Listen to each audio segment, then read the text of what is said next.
SMT Nation, we are back.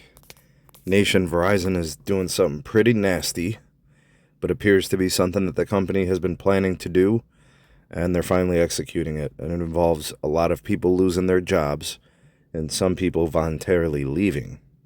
Let's check out the story here. As reported from Benzinga, I'll provide a link for the article in the description.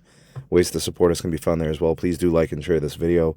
Subscribe if you're new here, and turn on the bell notification icon to never miss an upload from the SMT. All right, guys, so I wouldn't say that this is good news. I would definitely say it's bad news. Verizon has communicated that they are charging up to $1.9 billion in its third quarter in connection to what are referred to as, quote, employee buyouts. The exact number appears to be somewhere around 4,800 employees leaving Verizon by, I think, the end of Q1 of next year as part of a voluntary separation program that Verizon announced in June. Half of the employees are leaving in September, according to the company. So you're going to kind of have, I guess, phases. And this is definitely going to be a pretty sizable severance charge, estimated between $1.7 billion and $1.9 billion. And then after-tax charges, and all that will actually take into effect, I think, in the third quarter. So I think as of earlier this year, Verizon accounted for over 105,000 employees. This is probably going to push them down closer to about 100,000. Verizon said it's also continuing its cost-cutting initiatives. So they're going to discontinue the use of certain office resources and leave non-strategic portions of certain business segments going without cutting those things off and looking to, I guess, trim the fat. I'm not really sure exactly how much of this constitutes as, layoffs and voluntary layoffs versus, people wanting to leave. But when it's structured this way, it makes it seem like, Verizon's offering them a certain exit package. It's attractive for them to take it, and then they could just retire, move on to something else.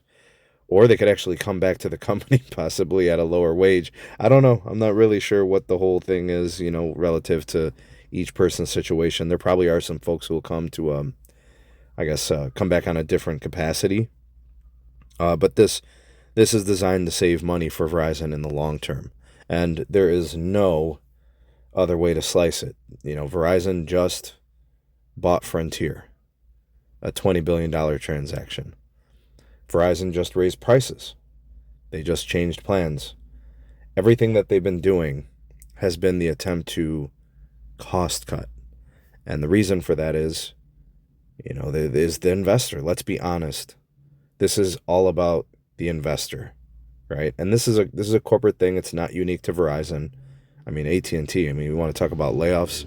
They do theirs with extreme regularity, right? So this is just par for the course. You've seen 20,000 folks get laid off from T-Mobile, post-Sprint merger. We've seen tens of thousands at AT&T with scheduled regularity. So we're not surprised by this. This is no different than anything else we've seen. But it's good to know. You guys can kind of take note of this. Again, I think this is more about, shareholders and meeting the needs of them, paying dividends, paying for the company assets that they just purchased, paying down debt. It's the pressure is too heavy. And that's why these companies do that. It's not even that they really want to lay off. It's just a measure. It's just a measure that they take. You chop off heads and, you save money. And that's usually where they go. But you definitely won't be seeing executives taking pay cuts. And that's kind of the shitty part about all this. And hopefully these folks, end up somewhere better.